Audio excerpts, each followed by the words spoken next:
Hello, people. Kathleen White. I hope you're finding me. This is Natalie and from Creative Makers, and I'm here today with Salvador Correa. Hi. Hi, Natalie. Thanks for Hi, being here. everybody. Thank you for having me. It's my Really pleasure. appreciate it. Are you kidding? We already started our conversation long before I jumped on here, and I've been begging Salvador to stop talking to me. So, hello, Sandy Garcia. I've been begging Salvador to stop talking to me because I wanted to save it for our conversation here. Hello, gosh, 4 people already. Yay! All right. Well, then, and the last thing I want to do is I want to just jump on here so that I can ask questions so you guys don't have to look up my nose like you do sometimes. Oh, and it's going to come up here in just a sec, I'm sure. Ah, there it is. Okay. And this is just for me so that I can... Hi, Anne. I saw you just come up there. Okay. All right. So I'm going to ask you my first question. Are you ready? Go ahead. All right. So my first question, my only question is I want to know what it looked like for you as a kid being creative. What did creativity look like to you? Well, when I was a child, the things that I remember about creativity was basically me finding myself, things like little pieces of wood and doing little carvings or things like that, using my hands to create things. I didn't even know what I was doing or whatever. This was in But Mexico, right? I was in Mexico, and my father, my mother, nobody knows anything about art. I live in an environment where art was void. There was nothing. There was nada. I don't even know if what I was doing was not art per se, but it was my imagination, my creativity working there. So that's what I remember growing up. Did did you have like things to draw with or No, no, not I really? I find out that I was something that I could do later in my life when I was an adult, when I was looking for an art class for my child, my my kid, and we found this oil paint class in Plaza La Raza Cultural Center here in Yeah. Los Angeles, and we took the class together. Me encouraging my son to take the class, and later on my son just like continued his education, and I stood. You stayed painting. So that's how it happened. That's how it happened. Okay, as a kid you were doing kid things and you were doing little carvings and stuff, but then I mean even in school there was nothing. Yeah, I mean, did little. you take any paint classes or any art classes I in remember school? taking little classes, little workshops, doing little, but always, my imagination, my creativity, my hands doing little things. Yeah, I remember taking little workshops here and there, but very scarce. Wow. Yeah. Here, you know what? It's okay if people see my profile, but not if you see yours. So I will turn this way. Okay, let me check. I'm gonna. Yeah, that's okay. All right. So then, how old were you when you took these classes with your kid? I mean, if you had a kid. Wow, I was close to 35. Wow. So that was the first time you ever got serious about Yes, doing any of that. yes, yes. Okay, I'm gonna ask you a personal question. How old are you now? I'm 49. Okay, so it hasn't been that long. It's been only No, like 14 years. yeah. Yeah, but continuously, I've been since I started, I have been continually building up over and over because I found myself like on a place where I could like explore, and even after 14 years of continuously working on paint, I still have a lot of potential, a lot of possibilities there, a lot of ways to go. So it's endless. I feel like you've just scratched the surface of Yes, what you're doing. yes. I mean, it's sort of mind-boggling that you went from zero to now in 14 years. That's a lot. I don't know. I know for sure that I have built a lot of stuff over the years, You mean a lot of work? a lot of work. Many of that work I have seen it only once or twice, and then I just like wrap it up and put it away so I can make space for new work. But yeah, I have built considerably, like a lot of work, and that's I guess that's necessary for me to build up, you know, To have backstock, yeah. grow up in my techniques and my overall experience. So when you started at Plaza, was it with Margaret? No, it was actually with charcoal class with Roberto Gutierrez. He's a seasoned Chicano artist also, as well as Margaret Garcia. Um, and so, but Margaret as well, they are people that have influenced my work like heavily from the beginning. That's where I found, you know, I copy a lot of their their ways of work, right? How they build their paintings and all of that.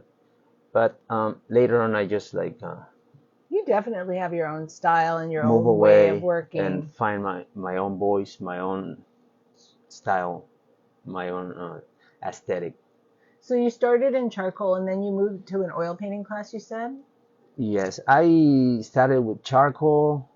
Then I did a little watercolor as well, and then I jumped to oil painting. And when I get there, I find out that that was a medium that really uh, that interact really well with what I was doing. So I found it like really nice to work with, and sort of like I stick to it. It's not like I everything I do it's in oil, but mostly yes. Now, your work though, I mean, especially in the beginning was more um, real. I'm looking for the word. Realistic? It wasn't abstract. No. No, but I mean, it was definitely had more real elements. Like Yeah, I more knew what there was realistic. going on. Yes. Did you already know how to do that? I mean, because this isn't something. I mean, some people are. If you've never done that before and you jumped into it at 35, Yeah. you know, I mean, basically, you had to learn how to draw. Yeah, I mean, that was the first thing I learned to draw, to draw. And so and I still even today I have a small sketchbook in my pocket all the time. I do a lot of drawings. Sometimes I many drawings per day, 20, 30, 50 drawings a day. Quick drawings, 5, 10 seconds. do you have your Just sketchbook here? just as an exercise. Oh, he And does. Can you show us? Can but you? this is one of the latest things. It's more like a little artist book. I morph into this. I like it. And so I capture a lot of things that later will become a painting, or I get ideas from these little Is that things. just watercolor? This is acrylic. Oh, acrylic. Yes. Okay. When I'm washing my paintbrushes, I don't just discard things. I just like use another paper and do something there. I want to tell you that the earliest memory I have of Salvador is when we were in Margaret Garcia's class. Yes. I took a workshop and Salvador happened to be there. Yes, we were there. And we were all using paint, and I'm pretty sure it was oil. Yeah. And I just remember we all had like paper plates full of, and you were just collecting the paint. Everybody's paint palettes that if they wanted to throw them away, you're like, no, give them to me. And you were just scraping the Yes. paint, and you were making little piles so that you could take it home and use it and not waste it. Yes. Which I yes. thought was wonderful.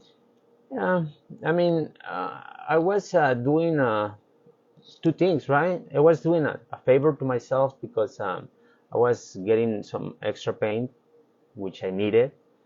All paint is pretty expensive, so and on the other hand, I was not creating waste. I was taking that thing that I was gonna go to the trash can and just like reuse it, repurpose it, giving another meaning.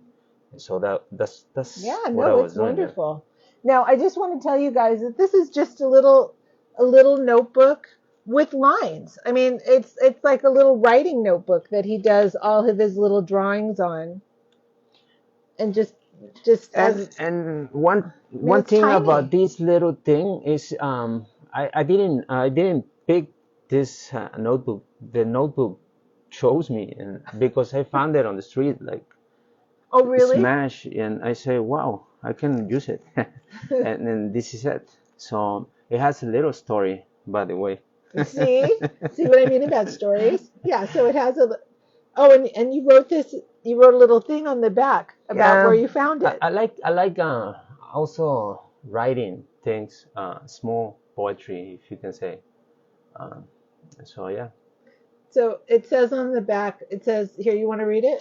and Because it's your I do a handwriting. lot of well, this is let's see, found object during delivery in a restaurant on Avenida de los Astronautas in Los Angeles, llamado Rospat Sushi Bar, mientras trabajando para Harbor Marine Products. Enero 2023, Salvador Correa. So it's just like a little note about where he found it, what he was doing in the moment. Yes. It's very Yeah, fun. just creating a little record. Yeah, so I mean, just a reminder to you all, it doesn't have to be so formal. You know, it's you want to document your work in small form or have a little something with you. I mean, this is a notebook that was found on the street and repurposed and used.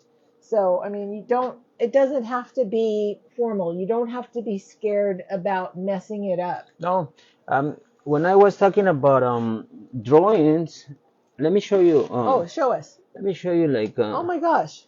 this is There's a secret drawer. this is drawings from I'm sorry, from just like 1 month, and I just do like this is 5-10 seconds drawing, very quick drawings, Okay, so this is labeled December 2022. and these are just exercises, right? To keep my hand flowing and you know not forgetting things, basically exercises, quick exercises.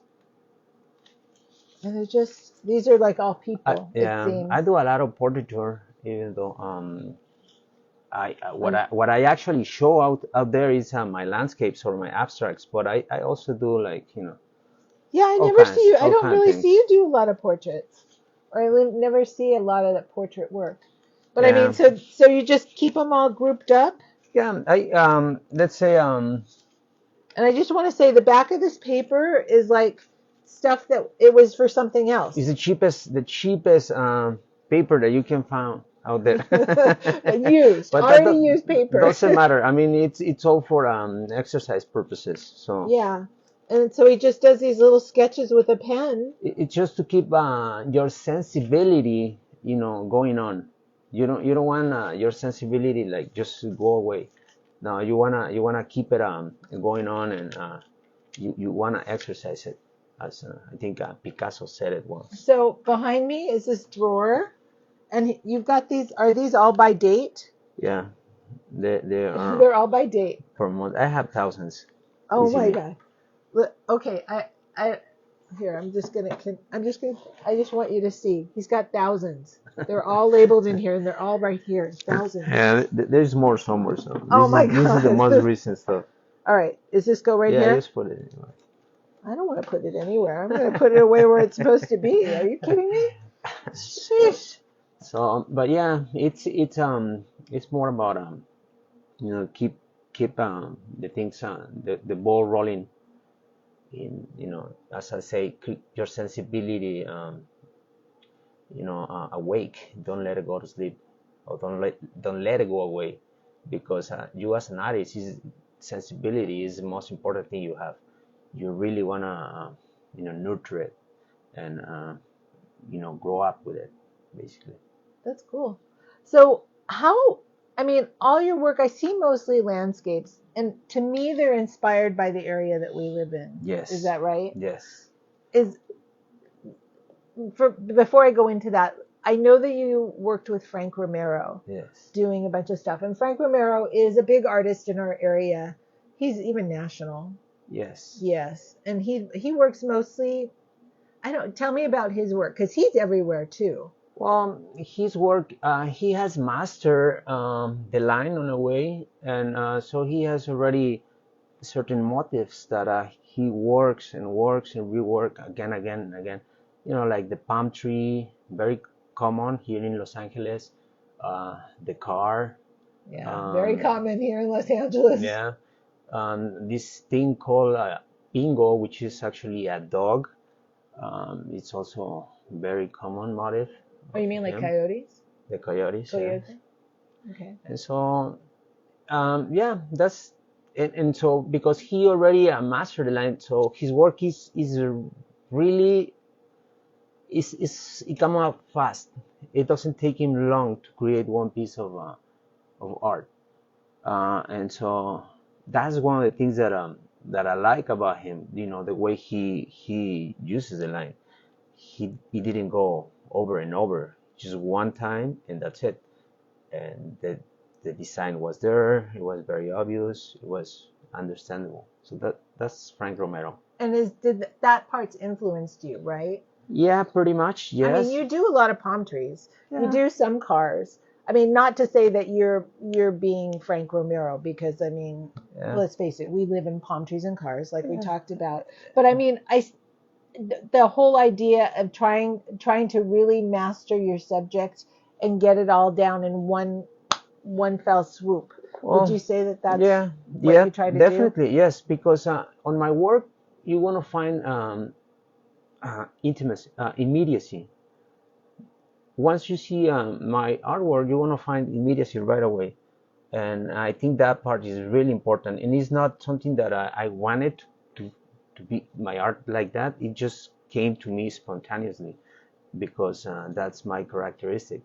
And so when I'm doing a piece of art, I my approach is fast.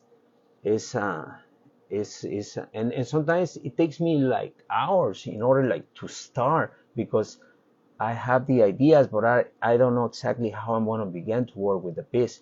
But suddenly, when when I start working with it, sometimes I just finish in like 10, 20, 30 minutes.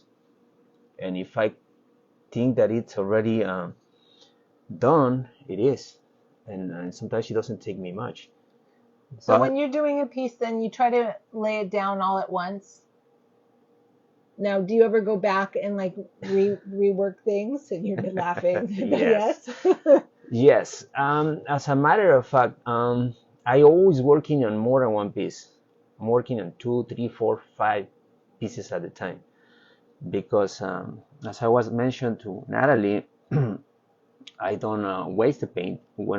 Before I clean up my paintbrush or my tools, I use a clean sheet of paper and I start like creating a base for the next painting.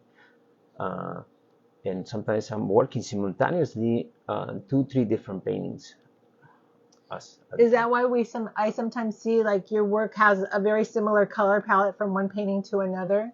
Because you're using paint from one painting, you using it to get some other stuff down. Yes, yes. As a matter of fact, sort of like the pieces, the paintings are connected. They're like the first one is informing the next one, and the next one is informing the next painting that it's coming. Um, through my it goes with my ideas and also with the painting and the color palette that I'm using. It's just like going from one painting to the next. So when you're working from that first painting to the next two, so to speak, I mean, we know that the colors are following suit, but the subject matter too? Yeah, the subject matter is just one. I So are mean, you if trying to like rework your subject matter? I have only one subject matter, and it's the city, it's the space, it's the atmosphere. It's not one specific thing. Is no, it's the whole picture, the colors out there, the blues, the greens, the yellows, the textures, the smells, the flavors, the sounds, all those things. When I'm painting, all those things are revolving in my mind. And on a way they come in the painting, even though it's not like I wanna paint now this flavor. No, it's not like that. It just come out automatically, but all those things are like informing my painting for sure. And so what I'm painting, it's Los Angeles, but the whole spectrum.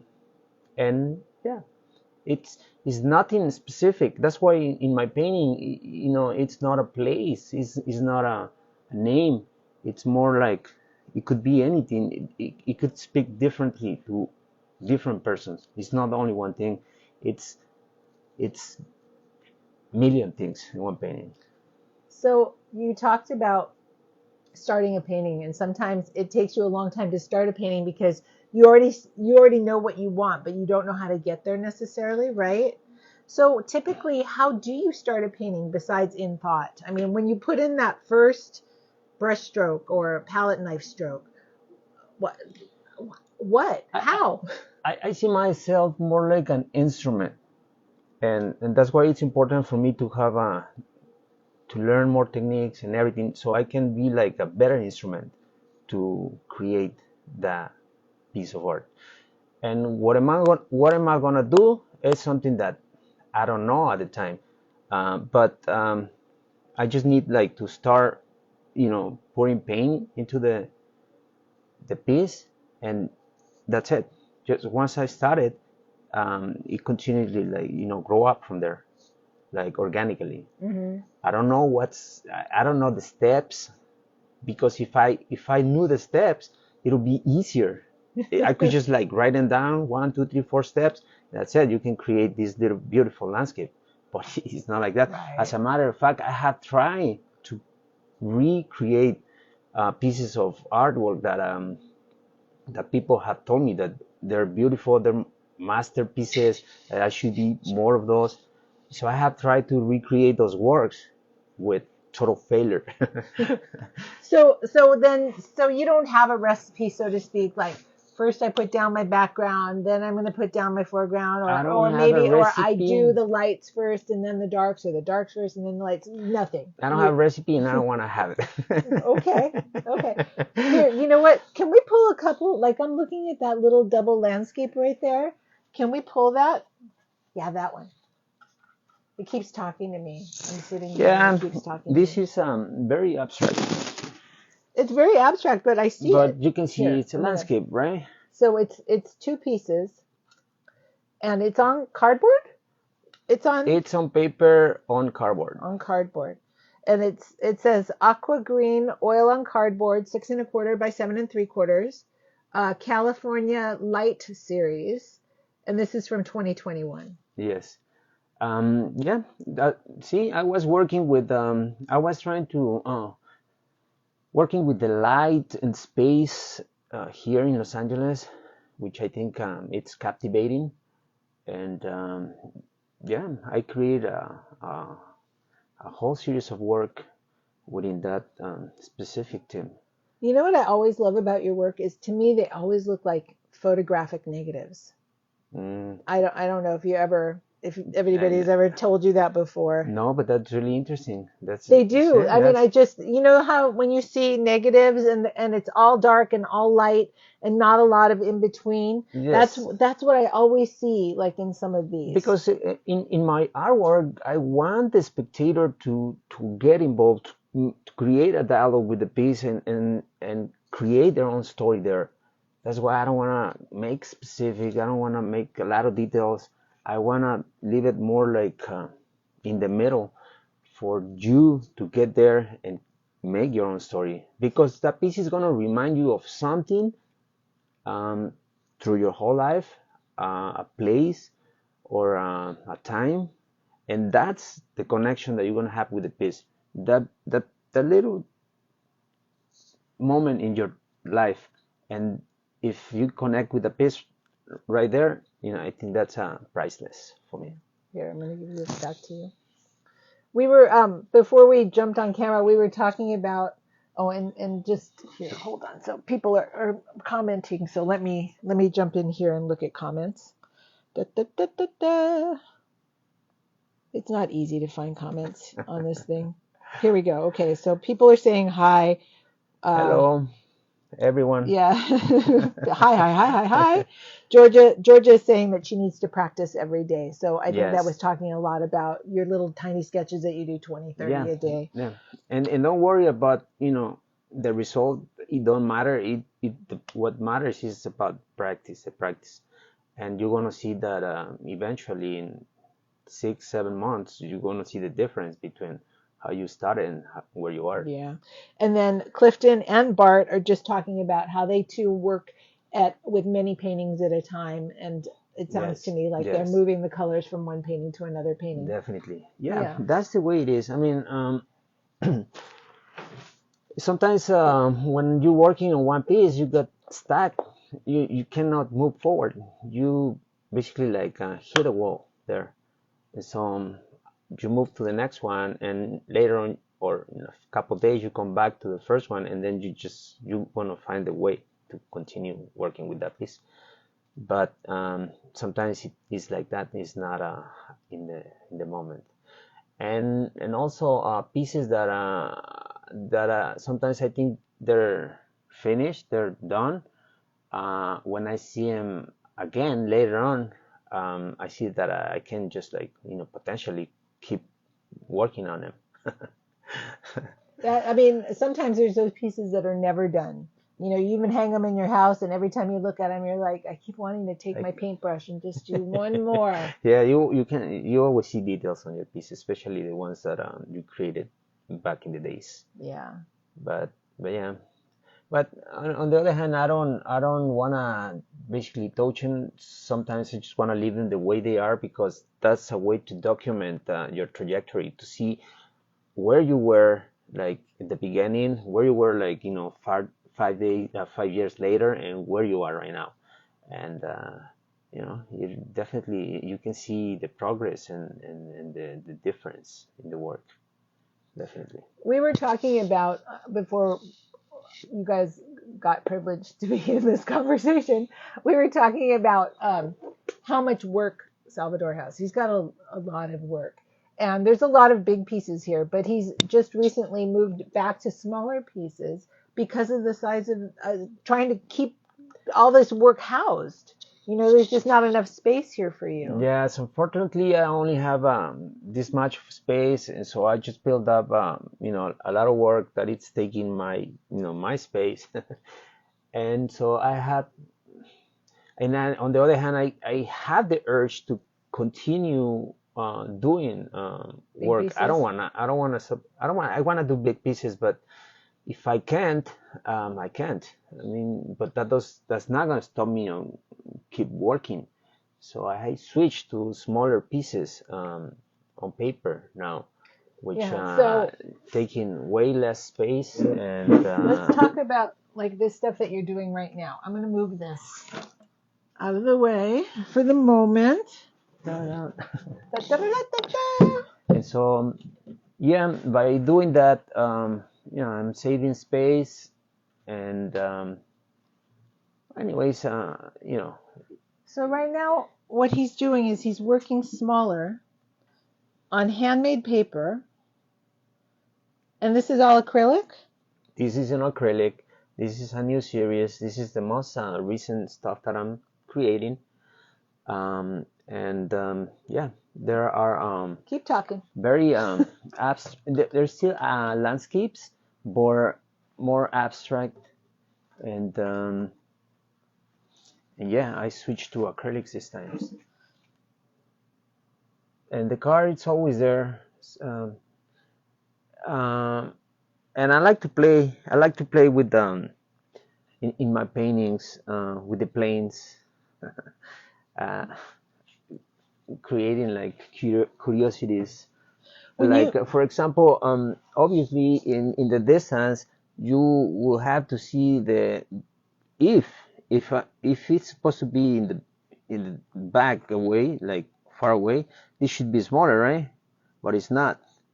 It's bigger than the first playing card. But what I'm doing is I'm playing around my paintings. so you're playing with perspective. I'm playing with perspective. I play with with different things. On one of my paintings, I started painting the line at the bottom, and it went through the car, and then it went through a sidewalk, and through a dog, through a person, through a tree, through a. It went all the way out. Is that you? Are So you popular? sorry about that. That's But okay. yeah, I like to play There's another one. with all the different things in art, the elements. Now, when you do these, now I only know this because there's some that you've just started here, which I'm going to pull right now. Hold on. Hold on. Hold collar. So these are the backgrounds. So are you taping off the backgrounds to Um, get nice edges? I'm assuming, right? that's one way to do it. Ah, But I don't do that because one, it takes me more time, and second, I waste a lot of tape. So I just use a spatula, like oh. and spatula So is that's how you're six getting inches. And those nice clean lines. yes, I mean, they're but really precise. I have a little piece of cardboard that is underneath. Here, hold on. These are just backgrounds. These are just backgrounds for what he's going to do. Yeah, But you that's can the first see layer. the paper is textured. You can see the texture come through on the paint. You can see the paint. It looks like it's all one color, but because of the texture, you're seeing lots of It's ins and outs. Kathleen White is asking if it's cardboard. It's not cardboard. It's handmade agave fiber paper. Agave fiber from Mexico. Yes, and it's or- Oh, this one's it's, even it's got very little. it's very fragile. This Yes, one's got a little hole in it, like right and there. it Maybe you can has see the lots pink. of texture. No, you can't. I one of the elements that I really love to include in my art is texture. This is the cardboard you were talking about. Yeah, so I use a pencil, I mark the lines, and then I use my spatula and I just paint the background. That's basically the first step, and then the second step is just continue adding paint and creating a little landscape or whatever is in my mind at the moment. So, but I'm trying to get yeah, another the one. texture it's one of the things that I really look in my work. So this one's. Yeah, you can see. I mean, this is very abstract. It is not something specific, but at the same time, you can see that it's a landscape, right? You can probably the eye is going to tell you this is sky, and these are probably forms that you see up there, and the colors, the way that you set up the colors tells you that you are, that it might be. It give you hints of what it is. Hints of city life. Yes. And so, but yeah, but obviously, all the things that I do is a reflection of what I see out there, the colors, and again, the space, the sounds, everything that I see out there is just like get into my mind and because I work from memory, right? Sometimes I use pictures for reference, but just for reference, and that's it. I prefer just like getting things out of my mind and just like put it there in the paper instead of copying something. I mean, even when I see, like, coming back to this, like, like this is a little sketch he did of the 6th Street Bridge that they just built in LA. It just opened like 6 months ago or something. And I know you have a painting of it back Yes. here. I'm going to go grab it because it's pretty big. But I can see how this informed it, but it's not exactly It's that. not exactly. No, it's not exactly as a matter of fact, I like this one more. You like the little one better? I'm not painting it too because, but This is but a yeah, big piece. it's similar. And I don't know if here, I'm just gonna tilt it forward so you can see how much more there is on the painting. It's mostly blue sky, but so this is the bridge painting. Yeah, that's the new 6th Street Bridge they recently built in Los Angeles. It became iconic already. Yeah, get this. These arches are real. This is the bridge really does look like this. And kids were running up the arches and standing on the top and doing TikTok videos. And Very dangerous. They had to like close it down. Yeah, they had to create a fence in order like to keep people from getting there. Keep people from all these crazy kids from doing crazy things. Kids doing donuts in the middle of the bridge, whatever. All right, let me see what kind of questions we have. Come on, come on. I know that you were already answering. Doesn't want to work? Fine, don't do that. All right, let's see.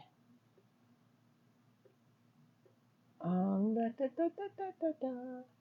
The art is wonderful. People really liking your stuff. Sweet. Thank you very much. Asking if it's cardboard. You already answered that. Hi, Julia. Hi, Julia. Using the natural texture and its shadows to your advantage. Absolutely, on that paper. Thank you. So Kathleen's asking about where you got that paper. I already know, but you can tell them. Well, the paper was given to me by this scholar that came from Mexico, one University of Guadalajara, to give a workshop here in Los Angeles, and so she did, and but she brought too much paper, and after the workshop, she has this like 50 pieces of that paper left over, and she contacted me, and she told me that if I wanted it, and obviously I say yes, and so that's how I get the paper, because of this person that I know, and so yeah, that's the story of it, and now I'm working on it, and it's just certainly it's beautiful. The texture is giving me a lot of possibilities. Yeah. So just so you know, Kathleen, sorry, it means that you probably can't get it. Although you could look for it. I mean, there's people that make handmade paper all the time, and you might be able to find somebody in your neighborhood or area, or even if you wanted to do You it, can do a little maybe online a little search. but look for amate paper. AMATE? Yes, amate. AMATE. That's right. Amate. And that's not the same, but it's also a paper is more common. It's made out of bark, I think fig tree or something like that. But it's also beautiful, and it also gives you a lot of texture. Paper making is a whole nother thing that, I mean, you could do if you wanted to, even with like found paper that you get on the street. It's pretty fragile, but it's not hard to do. It just takes a little bit of time. But it's pretty easy if you wanted to do everything, like make your own paper, then paint on it, and then do whatever. Yeah, you can also do that. The good thing about this paper, its history, because it goes back to before the Spaniards came to Mexico, right? The Aztec or the Mexica people used that paper to create their artworks or their poetry, their writings. So they use this kind of paper, and so that's the historical part of it. That is very cool. All right, let's see what else we got. Why can't I get sound? Julia, I don't know. I'm hoping that there isn't an issue. Can't. Click and watch the video link. Okay, there we go. I thought you were typing with a Scottish accent. Well, I don't even know what that's about. Hi, painting looks 3D. Yes, some of his work does look 3D. Is it oil or acrylic on the paper? He's working in acrylic on the paper. Yes, it's acrylic. As of now, I'm using acrylics. Like I was telling Natalie that I love oil painting, but I don't stick to it. I use different mediums. Sometimes I use whatever I have available at the moment. So it could be oil, acrylics, charcoal, watercolor, or anything.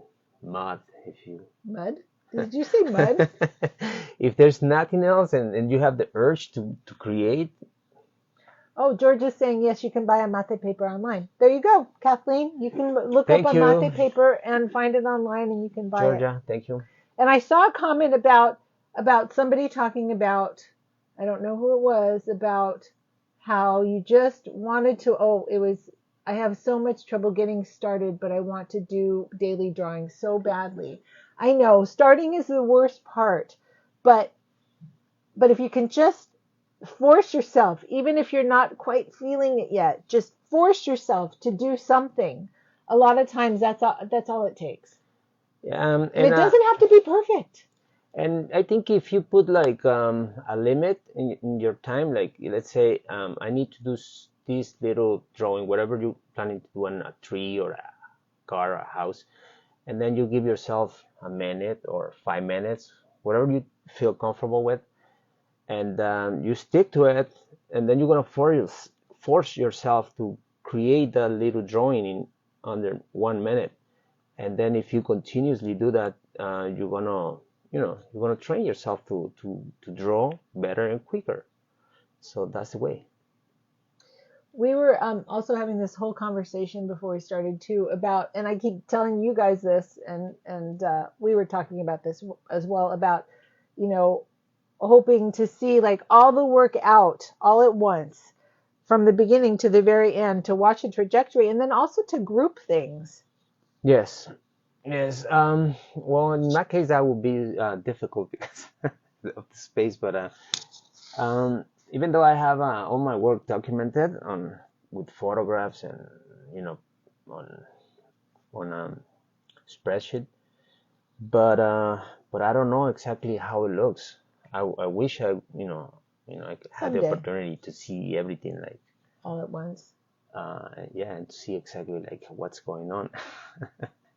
But yeah, I think if you have the chance to do that, to to put out all your work and see it, you will have the chance to see more clearly what you're doing, um, and you can see the connections of your works, and then you can see like what's the whole aesthetic, what are you saying, and then that'll be like cool. Which brings me to another point that I always make, and that Salvador, I think, was not agreeing with me, and that was it was about talking about knowing what your work about is about, what you're trying to say. And when I say that, I'm not saying this because I want everybody else to think that about my work. I want people to know what I'm standing for, so to speak. It's more for me. The conversation, when I ask you guys, so what is this work about? What inspired this work? It's not because I need to know necessarily, or I want to, know exactly what you're thinking, but I want you to say it out loud so that you know what you're Yes. thinking and how you're feeling about it, because that makes the work more solid. When we were talking about this, Salvador was telling me about how much he doesn't like to talk about his work because he wants people to make their own connections about what he's saying in his work. But by Yes. the same token, I feel like you've got a very solid idea about what you're doing and what you're trying to communicate. Yes, I think it's because most of the artists we prefer to paint rather than talk about art. There's that. That's Yes. me. It's not easy, But right? let me rephrase it. I mean, let's say talking about my art. Basically, I'm not saying things in my art. I'm not being political. I'm not being religious. I'm not being, I'm not putting symbolism there. Um, Not to say that you couldn't or that you exactly. shouldn't. You This we're can, only of course, talking about but Salvador's work. yes, in my work, it's not because it's because I didn't choose that. I mean, I choose different path. So what I'm doing in my painting is I try to connect my painting with the viewer on a way that I don't interfere, that my voice doesn't interfere with the connection between the viewer and the painting. Because if I because I again, if the spectator has an idea of the painting and I just like come up and blah, blah, blah, I say that this painting means this and that, that might like just like dissipate the spectator idea of the painting. It might be something different that what he or she was thinking about the painting. And I think that is more important because if you connect in a painting, I mean that means the painting is yours because it's speaking to you directly. So in my art, it's that kind of thing is the thing that I wanna uh, present. So I don't wanna be saying things in my work, uh, but in essence, that's what I'm talking about in my art. I'm talking what I'm saying in my art is I want it to be a healing piece for the spectator, something that this person can take home and can admire for the rest of his days or her days, and hopefully it'll bring him memories or happy feelings. That that thing is what I want in my work. Instead of saying that, I don't know, This piece complaining. must represent, whatever. Yeah, I mean, I'm Mexican and I live in Los Angeles, and I know I've been have a really hard time in art and in my life, but I don't want to be talking about life is being unfair with me and things like that. No, no. I do have a family, and I have happy things and that happened to me during my life, and so I rather use those things in order like to catalyze my art and to push push me to create more positive things in my art. So See, and this little part here, this is where I think I totally hear what you're saying about not wanting to make people assume that the art is about one thing if they're feeling like it's about something else.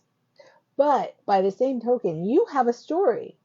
You have such a big story, and people should know about your story, not necessarily that your work is all about whatever your story is, but people should know, you grew up in Mexico and you came here later and you learned to paint later, and things haven't always been easy, but you choose to look at this like bright side of the city. I mean, this all is a big connection of your work. And even if the work, you are not telling people what to think about the work, people need to know who you are. yes, And then want to, because they know who you are, they want to own a little piece of you and take it home and say, oh my God, I love this piece. It's done by Salvador Correa, and he, came here from Mexico, and he grew up in Los Angeles, and here's the colors of the city, and it reminds me of whatever, Florida, or, wherever I yeah. am, or it reminds It me of could be going any on part of the world. vacation, it could, whatever it connects to you. But I Mhm. mean, you know what I mean? It's like having a little piece of you. Yeah, well, at the end, yes, it's always a story behind. So, yeah, that's Does this mean I win? I don't win. I don't win at all. All right, let me see what else. Does that paper make your paintings fade? I wouldn't think um, so. you mean the colors fading away, or I think what that's do you what mean she's by that? I think that's what she's talking about. Does that paper make your colors fade? Or are you just talking about the fact that the paper is brown and that the color might not be as Yes, vibrant? yeah, That would that's be for sure. true. Yes, Yeah. but on the other hand, I'm in my case, I'm slowly moving away for that vibrancy that you can see in my earlier works, that pure color. I'm fading it away a little bit, so it doesn't look like that vibrant anymore. So Why? why? Yeah. It's just like I think I don't know. It's just like I feel it's like trying to explore new territory. Mm-hmm. Okay. So yeah. Let's see what else. I wish we could And do a and and, virtual and tour of all our members' favorite pieces on one of these, and maybe get feedback from some of the some wonderful. of these wonderful artists you interviewed. Yeah, me too. To start, just start. Yes, doing a raw sketch if you have to. Keep a journal. Yes, absolutely. I prefer not to lead people on what my creations are saying to them. Same for you, I think. And that's what he was saying. Same for That's right. you. That's right. Yes, Salvador wins. Clifton says better to do something than nothing. That's right. Keep them. Uh, oh, and then George is just telling Kathleen, I have a painting that I bought that was done on amate paper at least 10 years ago, and it was just as vibrant. Computer doesn't want to, there we go. Just as vibrant uh, then as it is now from when she bought it. Your personal stories are beautiful. Thank you, Oh Sandy. That's wow! what I'm Thank you very saying. much. Natalie gets one. Salvador's philosophy invested in the work allows the viewer. Yes, it's true. Natalie always wins. Thank you, Clifton. It's true. That's what I keep telling Dave too. He doesn't believe me. So your work now you think is moving towards less vibrancy as a way to explore. Yes. I was gonna add this thing because I was seeing my work.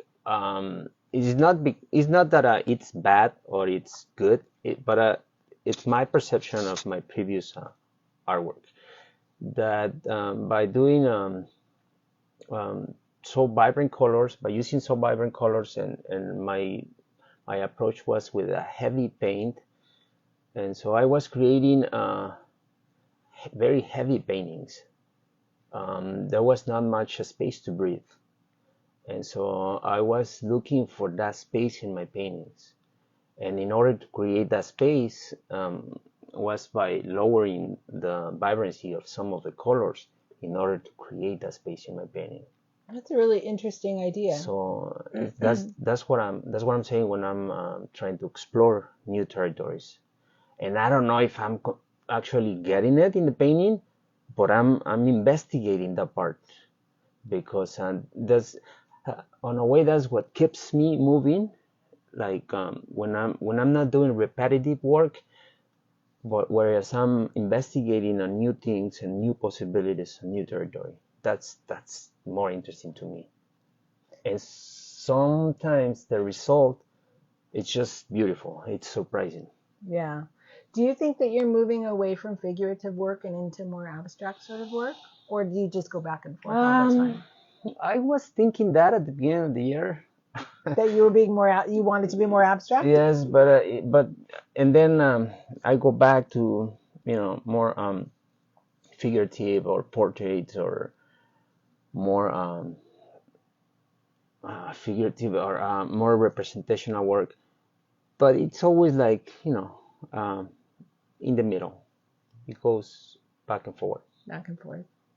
I mean, even your figurative work is pretty loose for the most part. All my work it's loose. I wanted to be like that.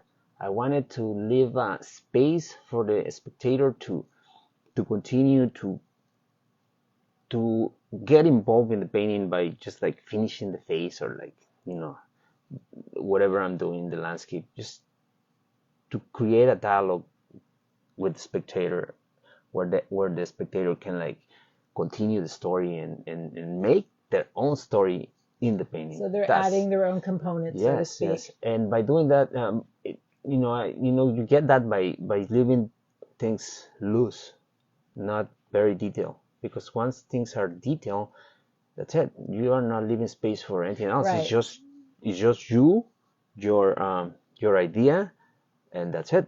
Yeah. That's it. There's no more.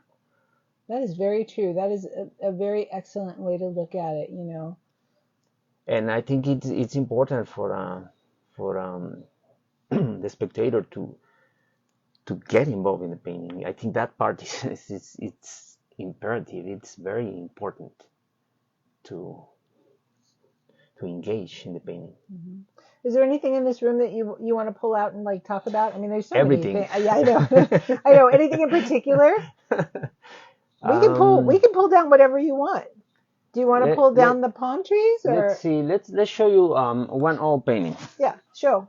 Let's show. This is basically here, El Sereno. This is where I live. I'm going to move it forward just so you can sort of see. I'm going to move it here. I'm going to take it here and move it all the way.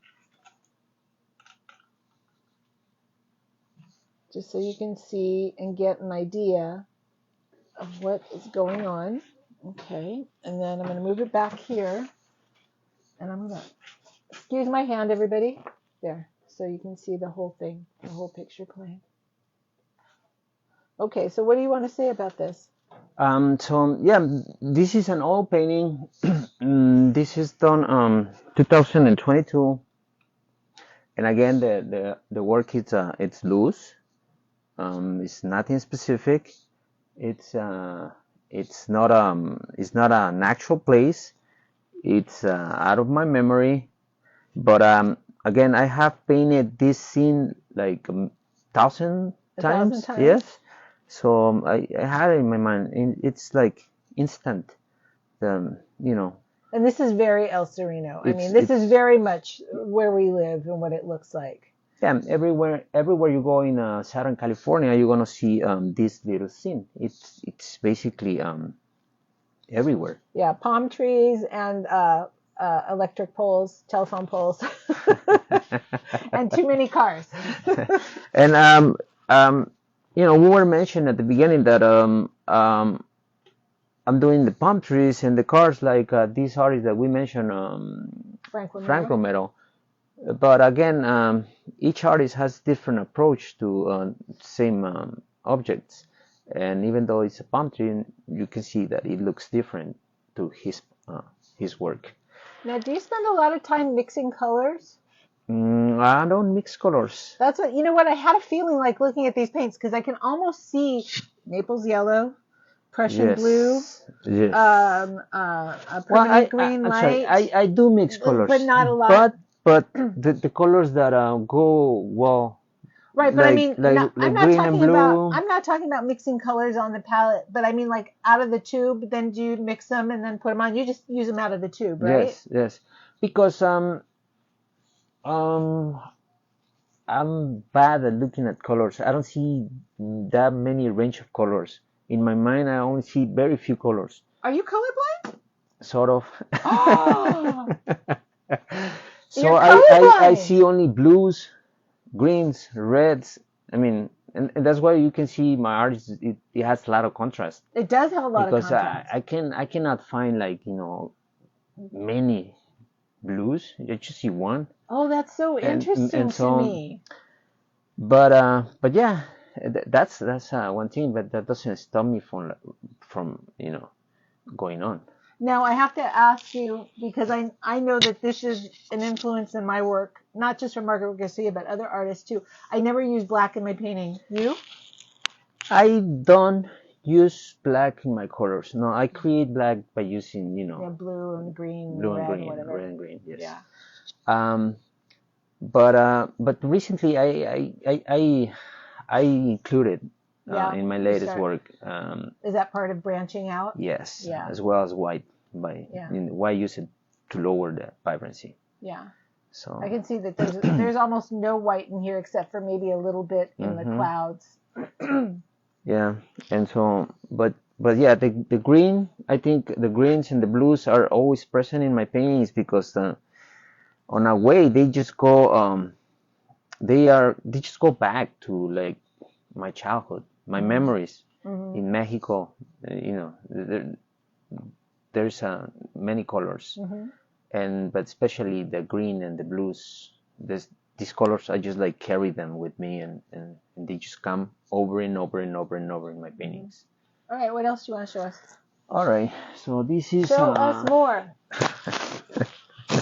Hi, Donna. All right, We'll look at a couple more. I know that we're getting at the hour mark, guys. Yeah. So, and then we'll close it up. Let's see. What do you see? What do you got? Let me pull out something that it's very more abstract. You know what? I was wondering about this one, so I'm glad that you pulled it out to talk about it. This is actually there we go. I had it like this just to confuse Natalie, but it's upside down. Oh, thank God. But again, this is more abstract. Oh, all right. Thank goodness. I was just playing it. Again, this is oil painting.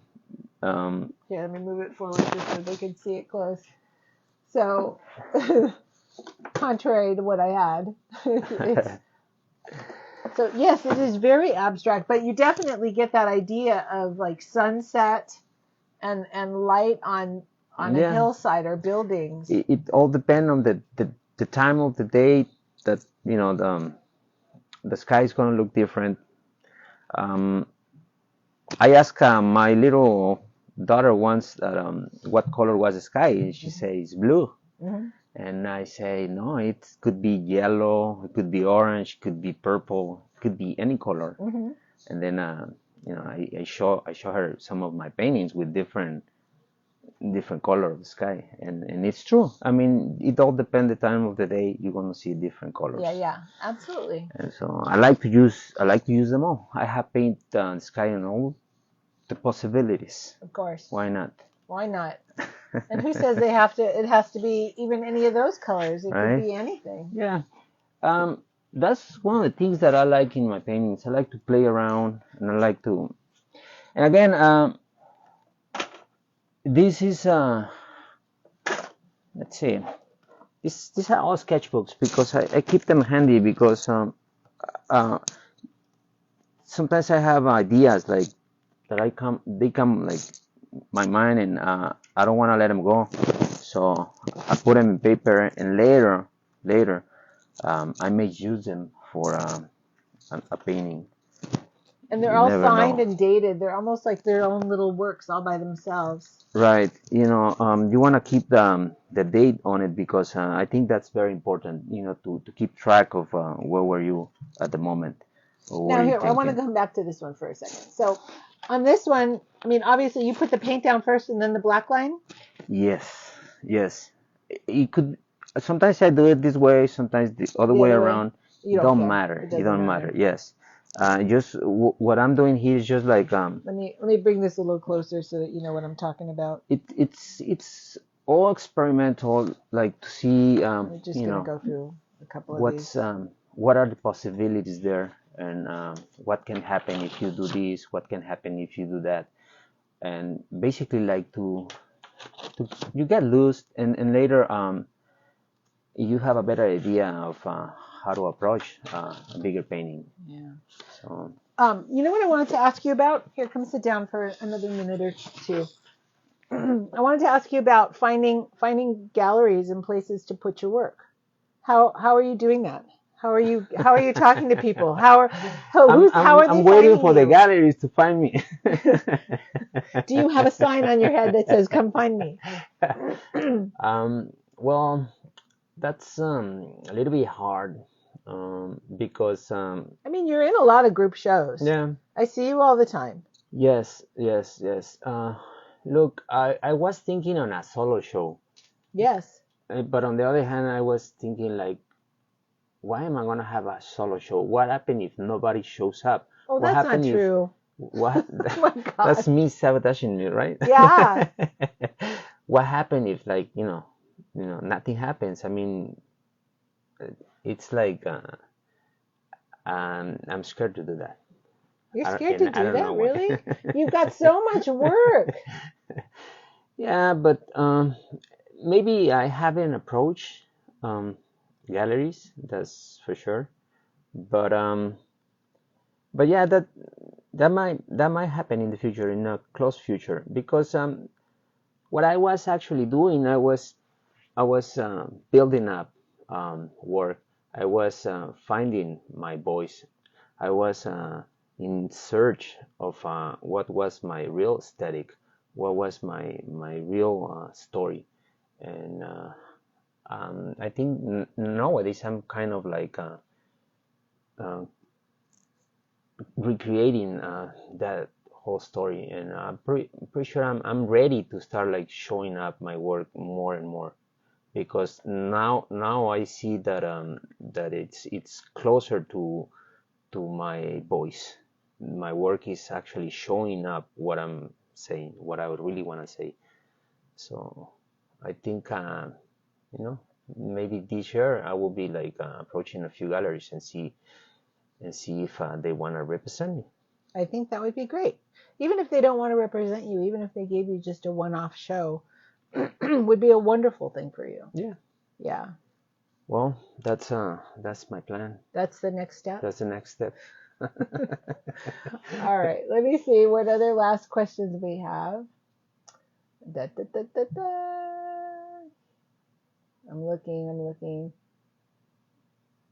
I get so much from these interviews. Thank you, Georgia. I'm glad you do too, Clifton.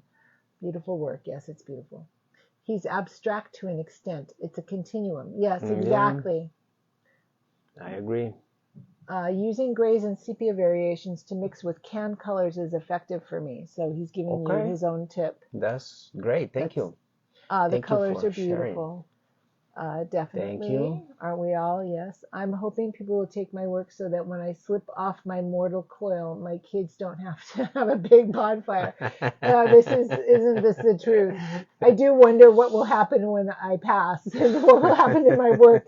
The garbage people will be going through and saying, this one's all right. That's kind of sad, right? Think about like that, but but while you're here, but it's all I don't about know. expression. Right. You need to express yourself, and you need to, if you wanna do it, if you can leave a mark with your work, why not? Yeah, exactly. Why not? And Georgia says finding our true voice is a huge thing. I think it's the only thing, really. I think we all agree with that. Isn't that the only thing about being here? No matter whether you're doing art or anything else, for that matter, finding your real voice. Right. That's it. Yes. And Bart, I'm glad you found us funny. All right. Some last words for our people? Well, thank you very much. If you are watching the video, I really appreciate that you have the time to, stop by and comment and listen to our talk. Um, and I don't know, if you are an artist and if you are like, struggling, just, keep going. I think the most important thing here is just like continue to work and create and make more art.